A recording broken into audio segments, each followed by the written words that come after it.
Leeds United, it was probably the result of the weekend. I didn't see that coming, Graeme. 3-0 against Chelsea. Chelsea last week against Spurs were fabulous. Although they still only had 3 shots on target, scored with 2. Lloris made a save, so they are still in need of that goal getter. But the football they played was top notch. They looked a really good team, and you're thinking they're just missing someone who can put the ball in the net for them. They've gone to Leeds. Leeds historically has always been a very difficult place to play. It's a hostile crowd. It must be great to play in front of them because they get after you. They abuse the opposition. Sometimes they go overboard, but that's the nature of our business. And it's a hell of a result.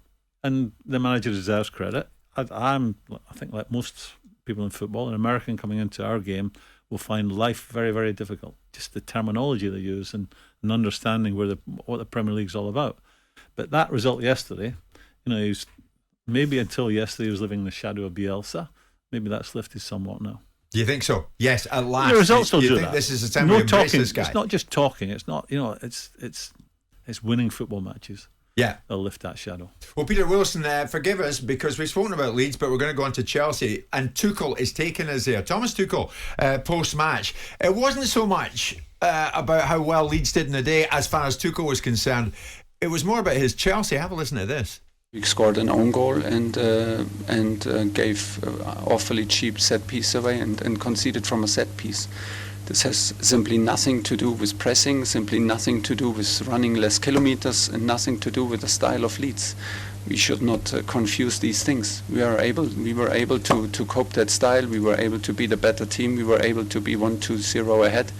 We give an own goal away, and the set piece has nothing to do with anything. I don't see the connection that we were not that we lost due to the style of Leeds. We knew what's coming, but the 2 goals that cost us the match has nothing to do with the style. Nothing to do with the style. He kept on repeating it. Nothing to do with the style of Leeds. This was more about Chelsea and what Chelsea didn't do. This was nothing really to do with Leeds. 3-0 Leeds, Simon. Well, I think there's probably an element of that, but I also think that Chelsea were ratted out by Leeds in terms of Leeds were so much sharper to the ball. They worked so hard. They pressed Chelsea. They gave them no time on the ball. The atmosphere, I can attest to it, not being a player, but having sat there, albeit when I sat next to Ken Bates, which wasn't the most enjoyable experience when you own Leeds.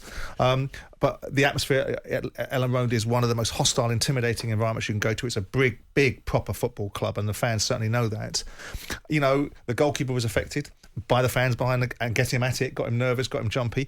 But he embodied certain aspects of Chelsea's performance. They can't stroll through games like against Leeds. They've got to be at it on it. They've got to compete first and then have the better players to win once they've competed and match Leeds. Leeds were just an irresistible force, and Chelsea were not an immovable object. But are you still having Tuchel as much as you did at the start? When we were all like, who is this guy? This is going to be great. Well, we knew who he was, but he impressed us all. Maybe not so much now, I'd say. Yeah, what's the purpose of a mind if you can't change it? But you change it when the substance is there to change it. You don't micromanage people. You don't say he's gone from being a hero to zero.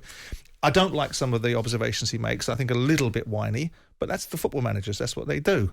When they get an opportunity to have some pressure put on them, they look to deflect. I still think he's a top manager. There, Graeme.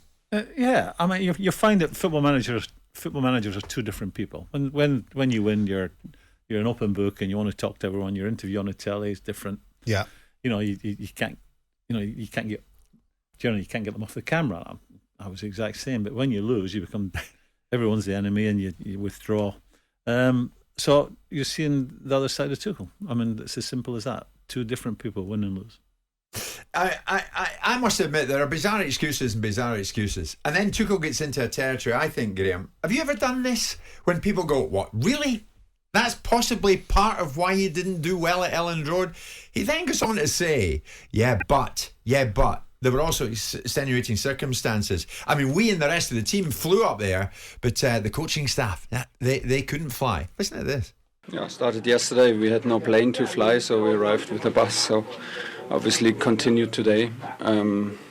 No, the players could fly. It was just for the coaching staff. It was a long ride on the bus, but it was no problem. It was just like, because you said, everything what can go wrong went wrong and started yesterday. I mean, are we getting into territory of bizarre excuses here, Graeme? No, I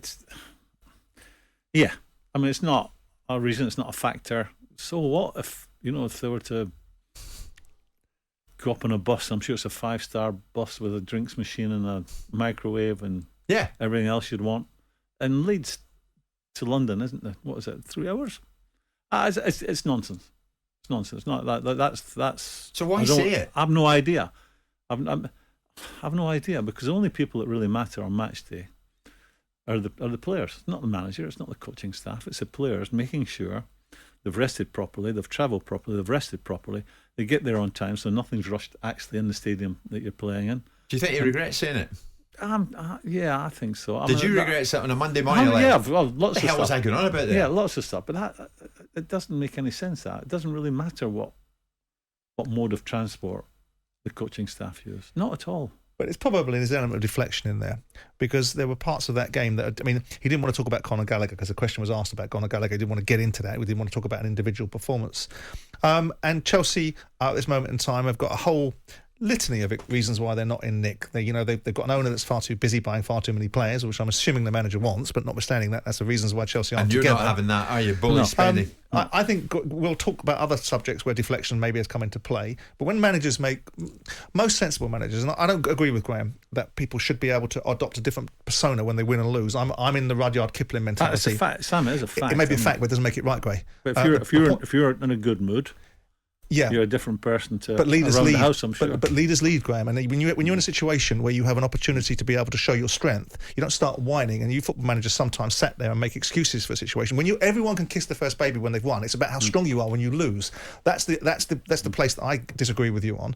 But the bottom line is that Thomas Tuchel hasn't gone from being a very good manager to being a bad manager, and Chelsea will not be competing this season. They got done by a very, very ebullient Leeds side. See, I think they've turned up. I mean, everybody said how fabulous they were last week, and they were. Yeah. I mean, their football was good, on the front foot, they're pressing, they're working hard, stopping Spurs, especially in the first half, and should have won the game. But styles make fights, isn't it? But it should have won the game. Now, it can creep into the next game. The players will listen to people talk about them, but that's say management. Nice things. You don't let it creep in. And then they'll have read things, nice things about them during the week, and they've turned up at Leeds, and which you've alluded to, and I've certainly played there and not found it easy. It is a hostile environment. They didn't deal with it. Leeds got at them, harried them, knocked them out their stride, and then. What would you say to your centre half? What would you say to your centre half, Koulibaly, after ridiculous circumstances? How would you now feel? He's got himself banned from games coming forwards. He's made a ridiculous challenge. You're 3-0 down. No need for it. Right? What would you be saying as a manager to your centre half after the game? Right. I know it's only early, right? I saw something in Koulibaly last week for when Harry got his equaliser. There's 3 Spurs players could have scored that goal. They're attacking the ball. That's why you've got a 6'3", 6'4", whatever he is, to stop them from doing it. Big, strong man. He should be in the mix. Putting his head on that, at least knocking players out of the way. He ends up standing on the goal line. What would you say to him yesterday after what he did? I'm looking at him now, and I'm thinking, you're 31. I thought you were a big, strong, aggressive player that's going to attack every ball that arrives in our box. He didn't do it again yesterday. Yeah. He didn't do it against Spurs. Warning signs. I'll be saying to him, look, this is why we got you. Get into his ribs. And I'm not saying this has happened to him, but when you get to 30 plus, you start to maybe think maybe that sort of challenge is not for me anymore. And he has to realise that playing in the English Premier League, that challenge is for you. He's going to have to make.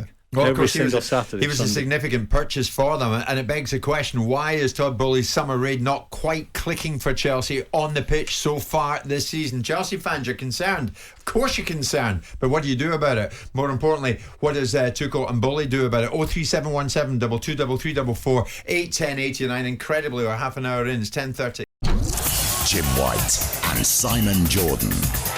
Monday to Friday mornings from 10 on AM, on DAB, via the talkSPORT app and on your smart speaker. talkSPORT.